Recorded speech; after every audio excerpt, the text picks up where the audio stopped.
Hi friends, இன்றைக்கி நம்ம கிச்சனில் பார்த்தீங்கன்னா சூப்பரான காரசாரமான காலிஃப்ளவர் 65 தான் பண்ண போகிறோம். இது பார்த்திங்கன்னா நம்ம சாதத்துக்கெலாம் வெரைட்டி ரைஸாக இருக்கட்டும், தயிர் சாதமாக இருக்கட்டும், சாம்பாருக்கு எல்லாத்துக்குமே சூப்பராக இருக்கும். அந்த மசாலாலாம் உதிராமல் எண்ணெய் குடிக்காமல் சூப்பராக இருக்கும். எப்படி அது மாதிரி செய்யலாம் அப்படிங்கிறத பற்றி இந்த வீடியோவில் பார்க்க போகிறோம். வாங்க நம்ம காலிஃப்ளவர் 65 எப்படி செய்கிறதுங்கிறத வீடியோக்குள்ளே போய் பார்க்கலாம்.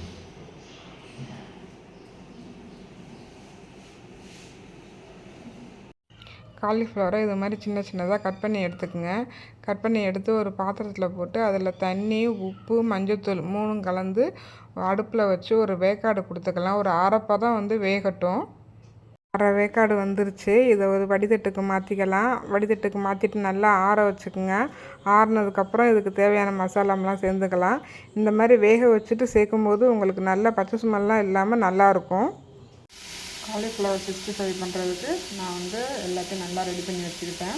வெந்நீரில் போட்டுட்டு அதை எடுத்து ஒரு பாத்திரத்தில் சேர்த்து வச்சுருக்கேன்.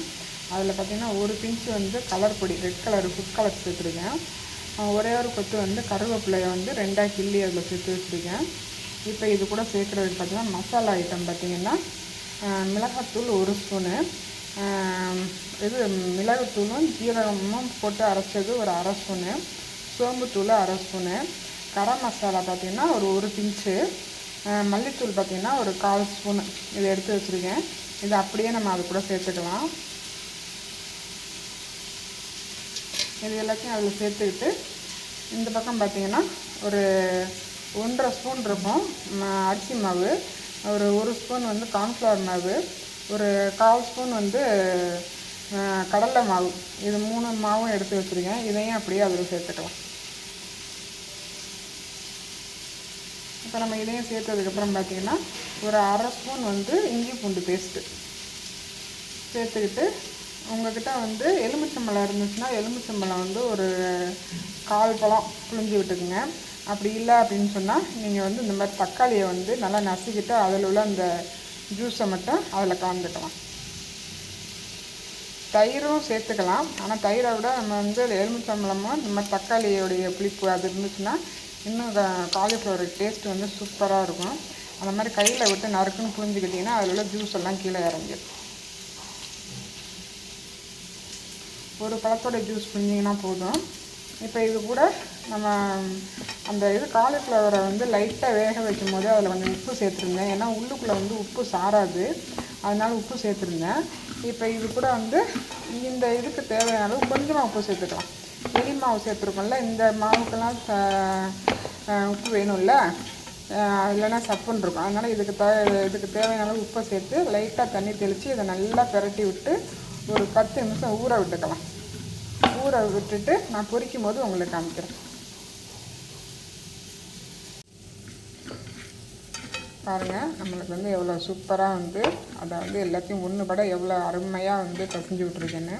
இது மாதிரி நல்லா ஒன்றுபட நல்லா அந்த மசாலாலாம் அந்த காலிஃப்ளவருக்குள்ளே போகிற அளவுக்கு நல்லா பிரட்டி விட்டுக்கணும். பிரட்டி விட்டு இது ஒரு 10 நிமிஷம் ஊறினா போதும், ரொம்ப ஊற வேண்டியதில்லை. இது 10 நிமிஷம் ஊறட்டும். நம்ம காலிஃப்ளவரை பொரிக்கும் போது உங்களுக்கு காமிக்கிறேன். நான் ஸ்டவ்வை ஆன் பண்ணி இப்போ ஒரு கடாய் ஒன்று அடுப்பில் வச்சுருக்கேன். அந்த கடாயில் பார்த்திங்கன்னா கொஞ்சமாக எண்ணெய் போட்டுக்கங்க. நம்ம கொஞ்சம் கொஞ்சமாக போட்டு பொரித்து எடுத்துக்கலாம். நிறைய செய்கிற மாதிரி இருந்துச்சுன்னா ஆயில் நிறையா போட்டுக்கலாம். நான் இன்றைக்கி கம்மியாக தான் செய்ய போகிறேன், அதனால் கம்மியாக போட்டிருக்கேன். இப்போ நம்ம கலந்து வச்சுருக்கிறோம் அந்த காலிஃப்ளவர் கொஞ்சம் கொஞ்சமாக சேர்த்துக்கலாம். அடுப்பை நம்ம காலிஃப்ளவர் போடும்போது அடுப்பை சிம்மில் வச்சுக்கோங்க.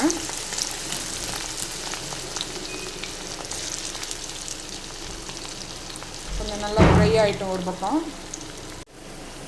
சூப்பராக இருக்கு நம்மளுக்கு காலிஃப்ளவரு. இப்போ அடுத்த பக்கம் அப்படியே பிரட்டி விட்டுடலாம்.